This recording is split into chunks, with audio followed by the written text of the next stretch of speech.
Toujours à l'affût des dernières avancées technologiques, la principauté soutient la recherche, l'innovation et encourage les initiatives.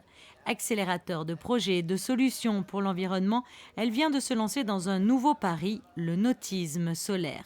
Un défi relevé par le Yacht Club de Monaco qui a décidé d'organiser pour la première fois dans les eaux monégasques le Challenge Monaco Solar Boat.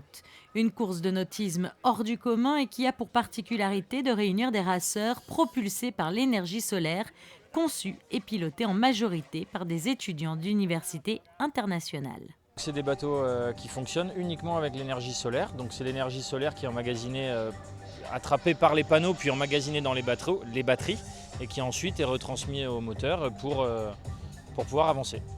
Cette nouvelle génération de bateaux révolutionnaires et plus respectueux de l'environnement marin seront conduits par des étudiants venus de toute l'Europe.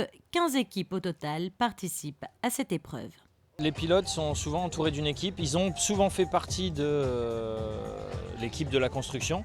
Mais en général, c'est une équipe entière qui s'est réunie. Alors, comme on disait au début, beaucoup d'étudiants, beaucoup d'universités qui ont monté ce projet.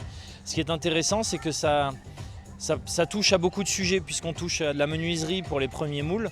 On peut toucher à de la fibre sur certains bateaux qui sont faits en fibre. On peut toucher au carbone, on peut toucher à beaucoup de différentes matières. Et ensuite, on arrive sur tout le système électrique qui doit être fait par une autre catégorie. Donc ça peut regrouper énormément de spécialités au sein des écoles, des universités ou des constructeurs, comme je disais tout à l'heure. Et si la majorité des équipes vient des Pays-Bas, d'autres arrivent aussi de Belgique, de Hongrie, d'Allemagne, de Pologne et bien sûr de Monaco.